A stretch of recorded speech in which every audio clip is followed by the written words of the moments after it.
고등학교 입학생 전원에게 교복 구입비를 지원하는 성남시의 무상교복 지원 사업이 다시 추진됩니다. 이게 그동안 4번이나 시의회 문턱을 넘지 못해서 좌절했던 건데 야당의 협조 없이는 이번에도 사실 의회 통과가 쉬운 건 아닙니다. 이재명 성남시장을 저희가 직접 연결해서 보관이 있는지 한번 들어보겠습니다. 이 시장님 안녕하십니까? 네, 반갑습니다. 이재명입니다. 네. 날씨 싸늘해졌는데 건강은 괜찮으세요? 좋습니다. 네. 아이고 워낙 네. 열정적으로 일어나시니까. 네. 오늘 그 무상교복에 대한 얘기에 앞서서 네. 간단하게 그 현안 말씀 하나 좀 듣고 싶습니다. 박근혜 전 대통령이 그 법정에서 이제 자신의 심경을 밝힌 것과 관련해서 네. 내용은 다 들으셨죠? 네. 예, 정치 보복이라는 이제 표현까지 나왔는데 어떻게 보셨습니까?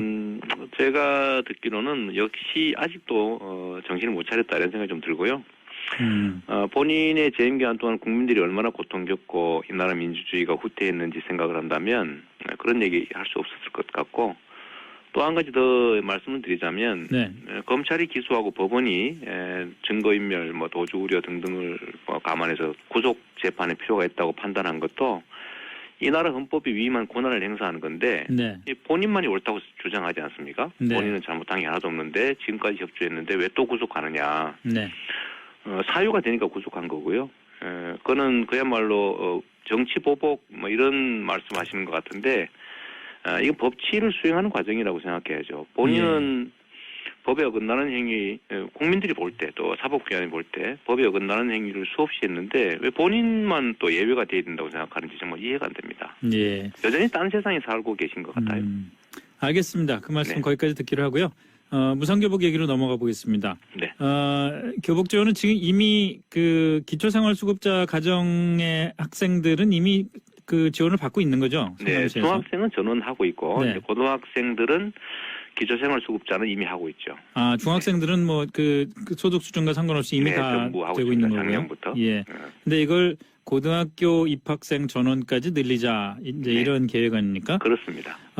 의회에 보고하신 그 예산은 얼마나 됩니까? 30억 정도입니다. 그러니까 10,000명 정도에 대개 한 30만 원 정도이기 때문에 30억 정도죠. 30억 원 정도. 성남시 예산이 2조 원이니까요.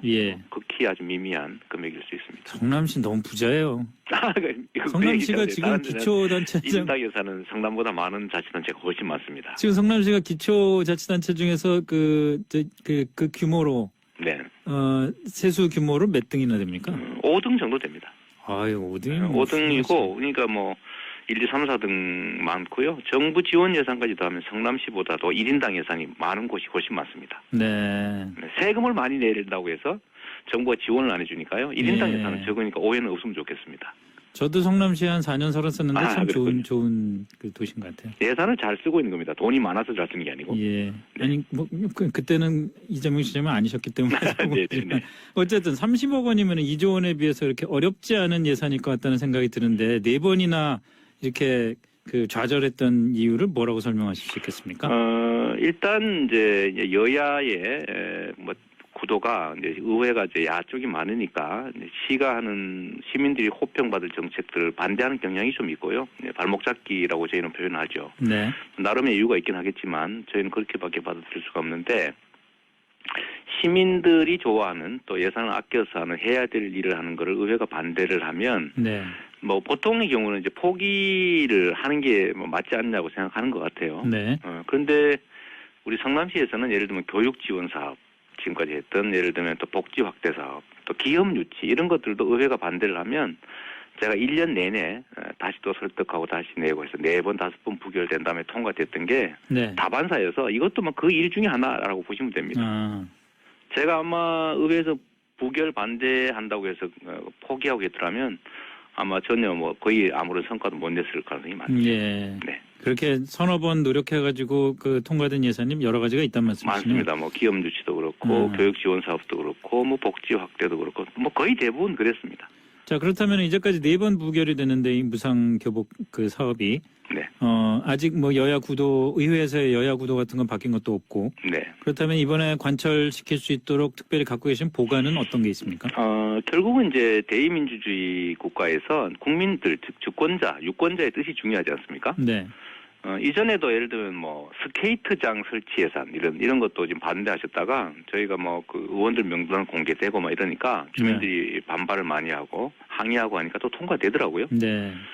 그런 것처럼 지금까지 경험상으로 보면 이제 의회 안에서 본인들끼리 반대를 하다가 그 주민들한테 알려져서 압박이 높아지면 또 입장을 바꿔 통과시키고 하는 게 거의 뭐 관례적이었기 때문에 뭐 이번에도 그런 노력을 또 기울여 보는 겁니다. 그래서 이번에 무상교복 지원 사업 반대한 시의원 명단을 SNS에 공개하신 거군요. 네, 그렇습니다. 그게 사실 이미 공개돼 있는 거예요. 왜냐하면 상임위 예결위에서 공개해서 생방송하고 있던 네. 것들인데, 근데 그걸 제가 한 번 더 알려준 거죠. 이분들이 반대하셨다. 본회의에서는 무기명 비밀 투표했지만 상임위에서는 공개 투표한 거니까 알고 네. 계시라 이렇게 알려준 거죠.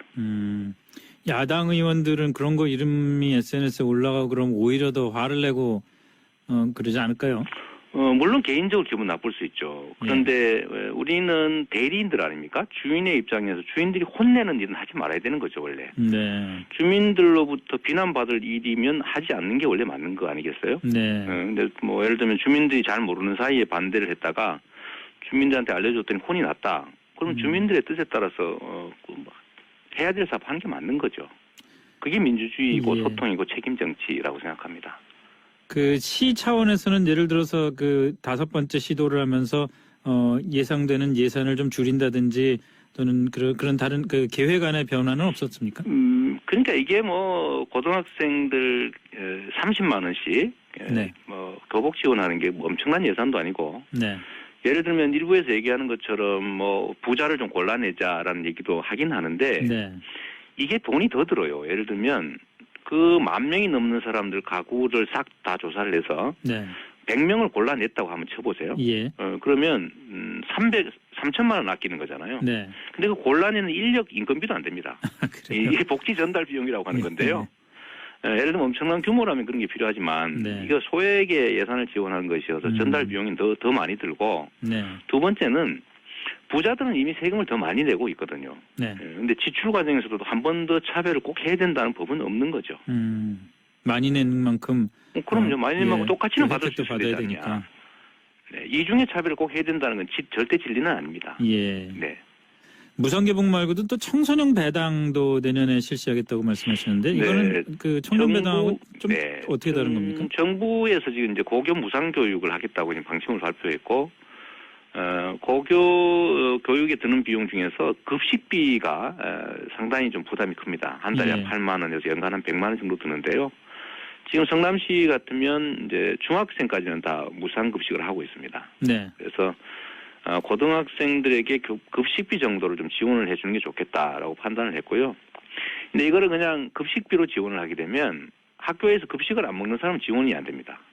또 학교 안 다니는 사람은 대상이 안 되고요. 네. 또 현금을 줘버리면은 지역경제 유발 효과가 없어서 고등학생에 해당되는 나이 또래 사람들을 100만 원 정도를 지역 화폐로 주면 네. 지역경제 활성화 효과가 매우 크다라고 판단돼서 이름은 지금 뭐 청소년 배당으로 할지 뭐 교육 배당으로 할지 아직 확정은 안 됐습니다만 하여튼 급식비 상당액을 고등학생 나이 또래 청년들에게 지역 화폐로 지급하자라는 계획을 갖고 있습니다. 그 뭐 마지막 질문이 되겠습니다만은 이런 계획을 계속 발표를 하시고 또 청년과 젊은 세대들에게 집중적으로 지원하겠다라는 말씀하시는 게 내년 지방선거 때 경기지사 나가려고 그러시는 것 같다는 제 얘기가 아니고 그런 얘기들이 들리는데 네. 한 4, 50초 정도 해명 네, 좀 그 해주시죠. 말씀을 드리면요. 네. 지금 예를 들면 성남시에서 노인 지원 예산, 노인 복지 예산이 1,500억 정도인데 청년 지원 예산은 100억밖에 안 됩니다. 네. 거의 청년 지원이 안 되고 있고요. 또 굳이 말씀하시면 예를 들면 이제 보훈 대상자 지원 사업 이런 것도 눈에 안 띄어서 그렇지 저희 많이 하고 있습니다. 네. 정규 사업으로요. 네.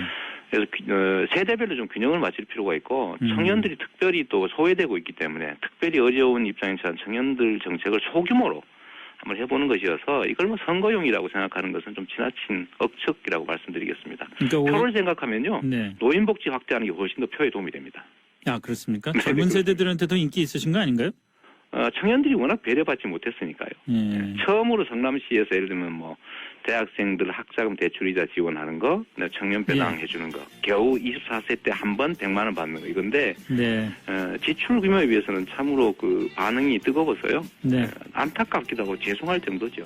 알겠습니다. 오늘 여기까지 말씀 듣겠습니다. 고맙습니다.